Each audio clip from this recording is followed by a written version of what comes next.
तुम्ही मग निवडणुकीमध्ये कसं पाहताय? म्हणजे पूर्ण तुमचं स्वतःचं याच्यावर सोबळावर टोटल सर्व उमेदवार उभा करणार की मित्र पक्षाला? अजून एक प्रश्न याच्यासाठी की तुमच्यातले काही कार्यकर्ते बी इच्छुक असतील ना?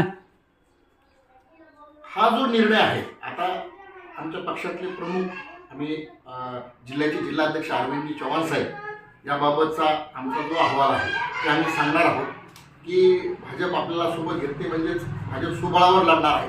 तर आम्ही कोणता निर्णय घेतला पाहिजे असा जो विषय आहे आम्ही जिल्हाध्यक्ष अरविंद चव्हाण साहेब यांना सांगणार आहोत आणि त्यानंतर बसून आमचे माजी आमदार या ठिकाणी राष्ट्रवादीत आलेले शिवाजीराव सुते साहेब, आम्ही तालुका अध्यक्ष या ठिकाणी शहराध्यक्ष नाझीम शेख हे सगळेजण बसून आम्ही डिसाईड करणार आहेत. तर पूर्वी तुम्हाला सांगू इच्छितो की आम्ही या ठिकाणी नगर परिषदेची निवडणूक लढवणार आहोत आणि त्या पद्धतीने आमच्याकडे सर्व प्लॅन आमच्याकडे देखील तयार आहेत. आमचा नगराध्यक्षाचा कॅन्डिडेट तयार आहे, आमच्याकडे 22 कॅन्डिडेट या ठिकाणी तयार आहेत. वेळ प्रसंगी आम्ही सर्व जर गरज पडली तर स्वबळावर लढण्याची आमची तयारी आहे.